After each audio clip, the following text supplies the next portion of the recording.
जब तक कोई चाहेगा नहीं कि हम नशा मुक्त हों, तब तक हमारी सामर्थ्य, क्या किसी की सामर्थ्य नहीं है कि किसी को नशा मुक्त किया जा सके। जब कोई ये चाह ले कि मैं बुरी जगह फंस गया, अब मैं निकलना चाहता हूँ, तो भगवान कोई न कोई रूप रख करके उसे निकाल देते हैं। हम नशा क्यों करते हैं, इस पर दृष्टि डालें। पहले हम नशा करते हैं आनंद के लिए। हमें एक भ्रम हो गया है कि भांग में, गांजा में, तंबाकू में, चिलम में और शराब में, ड्रग्स में, इसमें एक आनंद है। ऐसे प्रलोभन से हमारी बुद्धि ने हमको किसी भी नशे से जोड़ दिया, और जब हम उस नशा को करते हैं तो हमारी बुद्धि होती है शिथिल, और हम उस शिथिल और उन्मत्तता को आनंद समझ लेते हैं।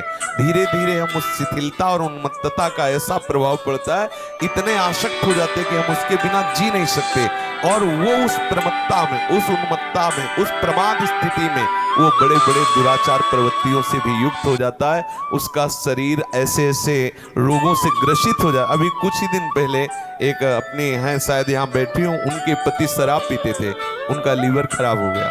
हर उपाय करने पर भी वो अभी कुछ दिन हुए उनका शरीर छूट गया, वो वृंदावन में ही है।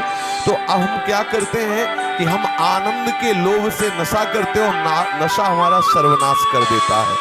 जब तक हमारी समाज में ये बात प्रचार प्रसार नहीं होगी कि ये नशा आनंद नहीं, नशा तुम्हारे नाश का कारण है, नशा तुम्हें दुख देने वाला है, स्वाभाविक तुम्हारे आनंद को छीन करने वाला नशा है, तब तक इस समाज के जो नए युवक हैं ये सुधरने वाले नहीं। आजकल हम लोगों को ये सिखाया जाता है कि थोड़ा सा नशा कर लो तो बहुत अच्छा रिलैक्स अनुभव होगा, और आप समाज सेवा जो भी आप करते हैं वो बहुत एकाग्रता से करेंगे। इसी लोभ से और इतनी थकान दिमाग में हो जाती है लोगों को, वो समझते हैं कि शराब पी लिया, कोई नशा कर दिया, रिलैक्स हो गए।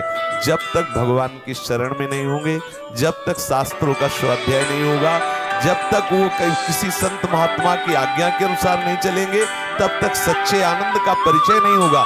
सच्चे आनंद का जब तक परिचय नहीं होगा तो ये झूठी बातें कभी नहीं छूटने वाली। इसीलिए लोग गंदी आदतों में फंसे। मुख्य उनका लक्ष्य है आनंद। आप देख लीजिए, कोई भी नशा को, अब बोले चलो आज फुर्सत में शराब पिया, आनंद के लिए ना, लेकिन वो क्या शराब उनको आनंद देने वाली है?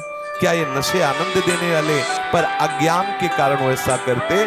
जब तक उनको सत्संग नहीं मिलेगा और जब तक वो स्वयं नहीं छोड़ना चाहेंगे, हम ये जानते हैं कि हम ये कर रहे हैं लेकिन बुरा है, इसे छोड़ना चाहता हूं, तो उपाय है। जब वो उसे छोड़ना ही नहीं चाहता, उसे गुण मान लिया है कि ये हमारे आनंदित होने का, हमारे विश्राम का, हमारे रिलैक्स होने का उपाय, तो कोई नहीं छुड़ा सकता है।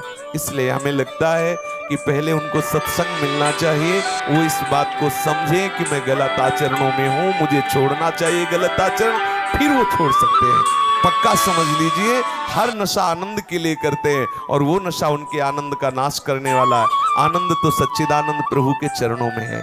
जब तक प्रभु के चरणों का आश्रय नहीं लेंगे तब तक ये बात सुधरने वाली नहीं है। चाहे कसम खा के देख लो, एक कसम खाओगे एक विषय की तो दूसरा रास्ता निकल आएगा, दूसरे व्यसन का आश्रय ले लेंगे।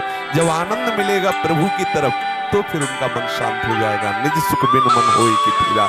इसलिए हमें लगता है कि जो अपने समाज के लोग हैं, इनको शास्त्रों का स्वाध्याय करना चाहिए, सत्संग करना चाहिए और अपने बुजुर्गों की आज्ञा का पालन करना चाहिए।